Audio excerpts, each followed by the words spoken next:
सभी लोगों से अनुरोध है कि और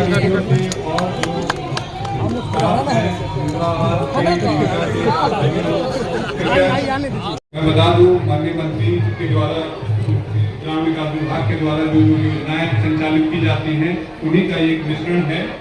इसमें जो स्टॉल लगे हुए थे वो जीविका दीदी के माध्यम से लगे थे।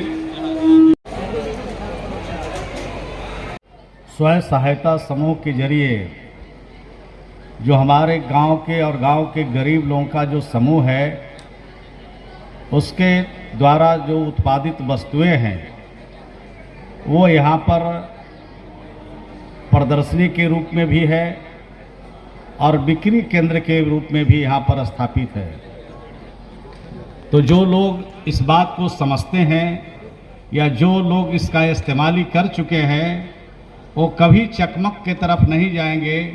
हमारे गांव के हुनरमंद लोगों के द्वारा जो उत्पादित सामान है उसका ही उपयोग करेंगे और उसको ही यहाँ पर आएंगे तो देख सुन के खरीदारी भी करेंगे। अभी तक जो जनरल कैटेगरी के हमारे लोग हैं यानी सामान्य वर्ग के लोग हैं उनको आज तक सेकंड किस्त की राशि के लिए भारत सरकार ने पैसा नहीं दिया और लगभग 300 करोड़ है। ये 300 करोड़ रुपया भारत सरकार नहीं दे रही है। इनके जो नेता है हमको नाम नहीं लेना चाहिए, बोलते हैं कि बिहार के मंत्री जी को काम करने का आइडिया नहीं है। अब बिहार के मंत्री जी को काम करने भी नहीं आता है। आज झूठ मूठ का आरोप लगाते हैं। आज जितना पैसा दे रहे हैं वो खर्चे नहीं कर रहे हैं। तो हम तो पढ़े लिखे उतना नहीं है जितने इनके नेता पढ़े लिखे होंगे। हम तो कम पढ़ल लिखल है। हम तो टोटो के पढ़ते हैं और टोटो के समझते हैं। उसके बाद भी जो हमने पता किया कि 300 करोड़ से ज्यादा हमारा पैसा प्रधानमंत्री आवास में बकाया है सेकंड किस्त का। एससी में उन्होंने दिया है, एसटी के लिए दिया है सेकंड किस्त का पैसा, लेकिन जो सामान्य वर्ग है उसके लिए उनको पैसा नहीं मिला। और जो हम गरीबों का काम करते हैं मनरेगा में जो काम करते हैं गरीब लोग, हमारे इसमें मुखिया जी लोग भी बहुत सारे होंगे। अब मुखिया जी का पैसा 1 साल से जा ही नहीं रहा। अब मुखिया जी गाली हमको देते होंगे कि मंत्री जी या उनका विभाग वाला पैसे भी नहीं देता है, काम करा लिया। अब मंटू जी को भी खोजता होगा और मंजू जी को भी मुखिया जी खोजते होंगे जब क्षेत्र में जाते होंगे कि पैसा काहे ना मिल रहा। तो कहते अरे कहा देगा मंत्री जी से मिल जाएगा। तो मंत्री जी ही आएगा तब ना पैसा। 1000 करोड़ रुपया मटेरियल में बकाया है। 1000 और कोई आज से नहीं है, ये पैसा बकाया 1 साल से ज्यादा हो गया। 1000 करोड़ बकाया है। और बिहार में 70 दिन तक बिहार में मजदूरों को मजदूरी नहीं मिला।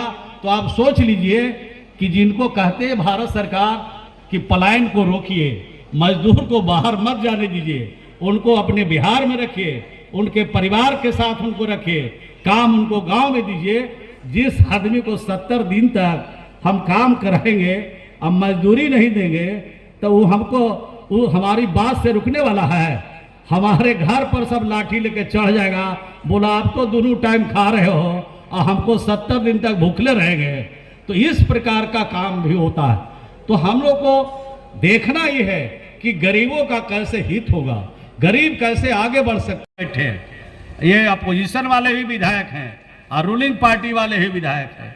पहले ये थे अपोजिशन में, उधर वाले अपोजिशन में थे, अब इधर वाले उधर आ गए, इधर वाले उधर चले गए। और जो हम लोगों ने काम किया है उसका जोड़ा देश का कोई राज नहीं लगा सका, ये दावे के साथ मैं कहता हूँ। और मैं हर जगह जाता हूँ वहाँ भी इस बात को कहता हूँ। अभी मैं उत्तर प्रदेश गया था और 1-2 दिन में उत्तर प्रदेश फिर जाने वाला हूँ। नागालैंड भी मैं गया था, वहाँ भी इस बात को हमने कहा कि जो हमने काम किया है बिहार में नीतीश कुमार जी के नेतृत्व में, उसका जोड़ा देश का कोई राज नहीं लगा सकता है।